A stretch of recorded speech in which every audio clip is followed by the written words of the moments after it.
అనగనగా నయోమి అనే ఒక ఆవిడ ఉండేది. ఆమెకు భర్త, 2 కొడుకులు ఉండేవారు.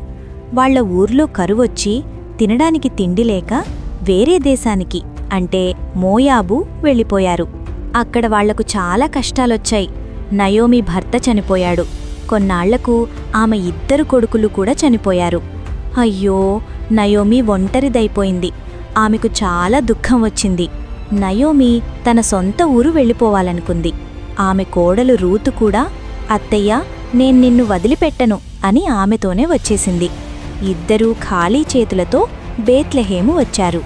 ఊరి వాళ్ళందరూ, అరే, ఇది మన నయోమి కదా, ఎంత ఆనందంగా ఉండేది అన్నారు. అప్పుడు నయోమి, నన్ను నయోమి అంటే సంతోషం అని పిలవకండి, మారా అంటే దుఃఖం అని పిలవండి, దేవుడు నాకేమీ మిగల్చలేదు అని ఏడ్చింది.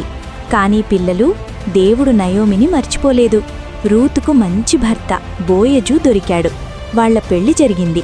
నయోమికి మళ్లీ ఒక పెద్ద కుటుంబం దొరికింది. అసలైన అద్భుతం ఇప్పుడే జరిగింది. రూతుకు ఒక బాబు పుట్టాడు. ఆ బాబుని నయోమి చేతిలో పెట్టారు. ఆ బాబుని చూసి నయోమి తన బాధలన్నీ మర్చిపోయింది. ఊరివాళ్లందరూ నయోమికి వారసుడు వచ్చాడు అని సంబరపడ్డారు. చూశారా, నాకు ఎవరూ లేరు అని ఏడ్చిన నయోమికి దేవుడు మనవణ్ణిచ్చి నవ్వించాడు.